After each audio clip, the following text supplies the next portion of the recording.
Hello, This is it. welcome to Rockstar's Unleashed and Unprepared Footage Factory. In this video, we will be fixing the sloppy steering issue on my 68 Mustang with this Anderson's Restoration Front End Master Rebuild Kit.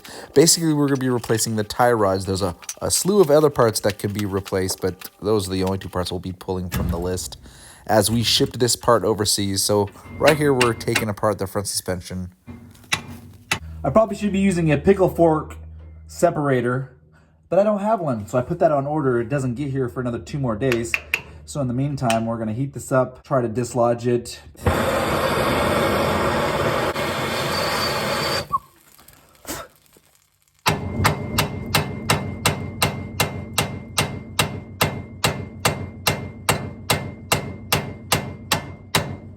So in the process of replacing these tie rods, ripping the old ones out, literally, it kind of dawned on me. I knew that this steering box was going to need to be replaced at some point. There's just so much slop in the steering wheel.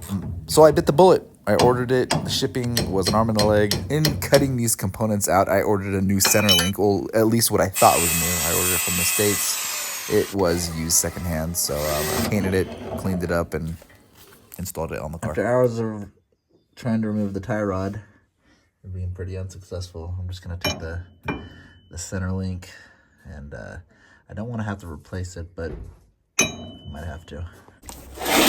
Here's the unboxing of the West Coast Mercury Parts rebuilt steering box, pitman arm, and what I thought was a brand new center link. It's not, so I just cleaned them up, cleaned both the pitman arm and the center link up, painted them, and installed them on the car. 16th, I don't know. We're putting back together the steering. Here's a steering box that pulling it out of the bag, rebuilt from the Mercury guys in Salem, Oregon, all the way here to Europe. And I want to test out the new tie rods, but I can't because the whole steering is shot. So we're putting it back together, just painted, got rid of some corrosion, and gonna put this back on using the original bolts and push the column into place. Just kind of documenting what I'm doing and getting to work. This is what it looks like. It says okay, so it must be okay. 923. All right, here are the original hardware. I put the steering box in from the top. Let's see if we can get it into position. All right, now we'll tighten this down. Here is steering box installed, column, the shaft pushed all the way in, and now it's into place. So now we're going to take this bolt, and we're going to see if we can't start it on video. Zoom out. Zoom out, start it on video so that we can get some movie magic. Oh, looks like it's starting. Nice, look at that. Get some stuff out the way. So yeah, here's the shaft, and then once this is tightened down, then the column will be, so here, let's turn this, turning that, yeah, so we're gonna tighten that down, and then we'll tighten up the underneath of the column. Before we get carried away and lose some of the information based off of what we pulled out of the car, we have the center link, we have the steering box, we have the pitman arm and the 2 tie rods. And I've already counted with a, basically just with a toothpick, tap, tap, tap, tap, tap. I have 10 and 2 threads. I have 6 and 6 threads on left tie rod and on the right tie rod. And then we're probably gonna have to put this together and take it apart a few times.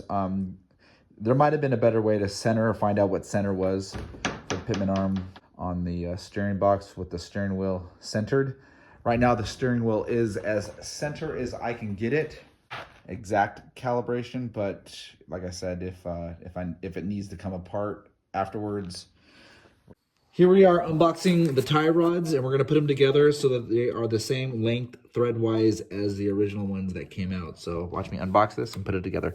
It's at this point in the video that I need to differentiate myself from the rest of YouTube, because if you're watching this, I'm sure you have a few videos lined up that you've watched or are about to watch on how to install tie rods and how one portion of the tie rod is reverse threaded so that you can open or close when you're getting underneath the car. If you don't know what I'm saying, leave a comment. And I've done this numerous times, dozens of times, where I will leave a short explaining this is how you do it. This is how you adjust the tie rod. I wanted to count as many threads as there were, but it looks like the threads go further up the shaft. So you know what we're gonna have to do? We're gonna have to measure the length of this and measure the length of the original one. So while we're putting these steering components together, we're waiting for that to dry, painted it and whatnot. So these are the Zerk fittings and the cotter pins that open boxing go with this unit that we're matching up to the old tie rod. Same thing over there with those guys that we're gonna be putting on that. So Zerk fitting.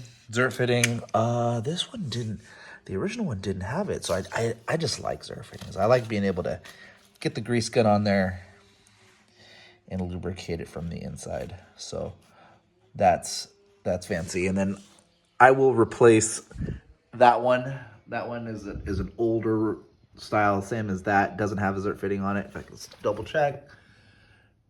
Yeah, nothing. So I'll be going back to the States and getting me a new one. And it doesn't even come with the proper bushing. So I'll be getting a new one with the proper bushing, Zerk fitting, grease on the inside.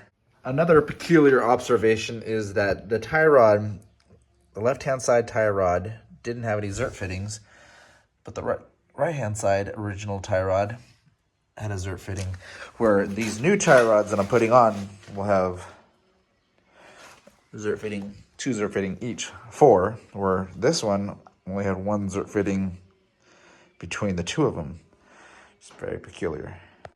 All right, so we made an error. These 2 bushings belong to this idler arm, not the pitman arm. I was gonna steal one and use it for the, this is the same bushing right here. I was gonna use it for the pitman arm, which is drying over there. Unfortunately, I can't do that, so I stole the old one, which is in decent shape, but God, I cringe every time I reuse old seals, old gaskets, everything. The problem is it cost me $40 just to get this stupid, I mean, it's like $4 to order it back in the States, and I'll be heading to the States in a few months, so I can literally just put this in my pocket going to the airport. But I'm gonna reuse this, so shame on me, but that is what I'm doing. Sacrilege. All right, we've installed the fancy idler arm that doesn't have the Zerk fittings, and we'll go ahead and swap these out to see how this feels.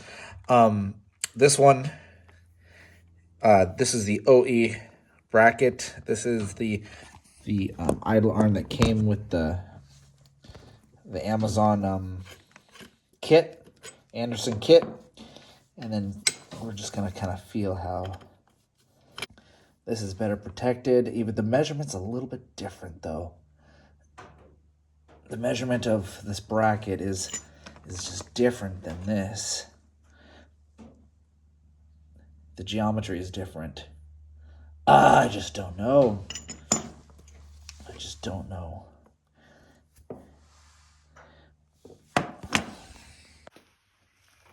I've assembled the steering gear, what I'll call it, you know, instead of it being a running gear. I've assembled the steering gear, and no cotter pins yet, no grease. I'm gonna drag it underneath the car, get the bolts into place, and just mock it up.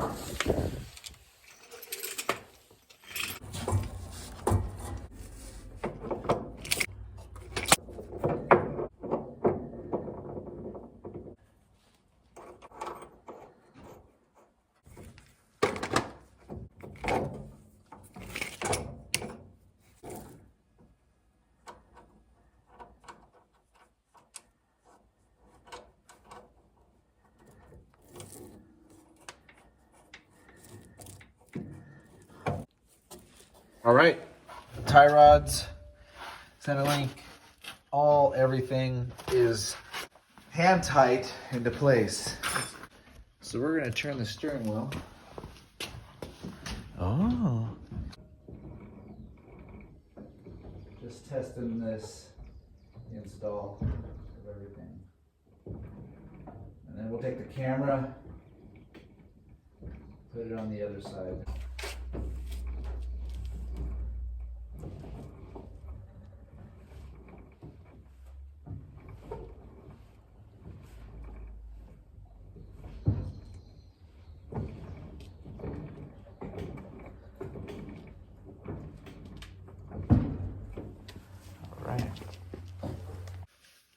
Idler arm to Centerlink, torqued it down to the proper settings, put a larger cotter pin in there than the Anderson came with. I'll cut it down, but I don't know, just kind of feel it better. I like it to be as large in the hole as possible. An update on the Anderson steering, master steering components. So we're not working on none of this as of right now. We've got the tie rods on. We got the idler arm on. We have the pitman arm on. We have the tie rods to the rough measurement to what the old ones were. That's going to get me in the ballpark, but I want it really good, so I'm going to try to adjust it even further so I can get it down the road. And then once I have it streetable, I'm going to find me a shop that can do an alignment. But what we're doing right now is we're getting our Zert fittings tight. And then after the Zert fittings, we're going to grease them up. We're going to do a double check to make sure all of the cotter pins are in.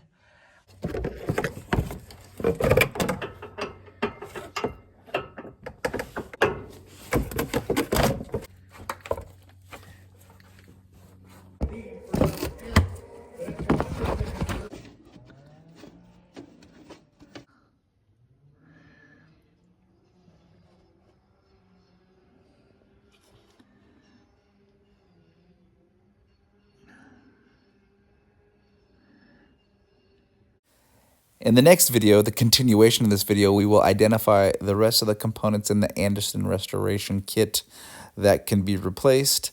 But so we can enjoy summertime, we want to get this thing, I mean, it's July, so we want to get this thing out on the road. We want to get the vehicle, we want to get the two front tires as straight as possible, but it doesn't matter what kind of system you use. It's not as accurate as a laser system that they have at a garage, at a shop, at the dealership. So that's the next step. We're going to take it out on the road, show you how it is, and then probably trailer it, or if it runs really good, potentially drive it to the shop, to the mechanic.